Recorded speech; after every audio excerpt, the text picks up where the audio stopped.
I really liked the session. I liked the way you tried to fit it into our mind, all the positive thoughts that you have experienced all throughout your life.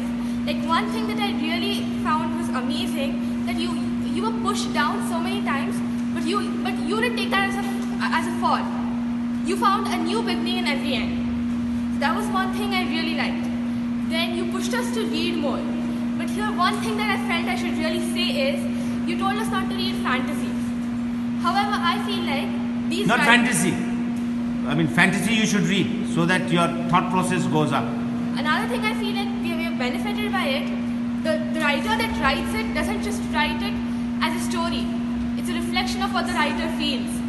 So reading that helps us understand how the writer actually felt. And I feel like that's an amazing way to grow up. Another thing I really liked about this workshop was that no one was bored. Everyone was interested in what you were saying, and that makes you an amazing person. Nobody was bored. Nobody was bored. We could tell because everyone was participating. So thank you so much. Thank you, Beta.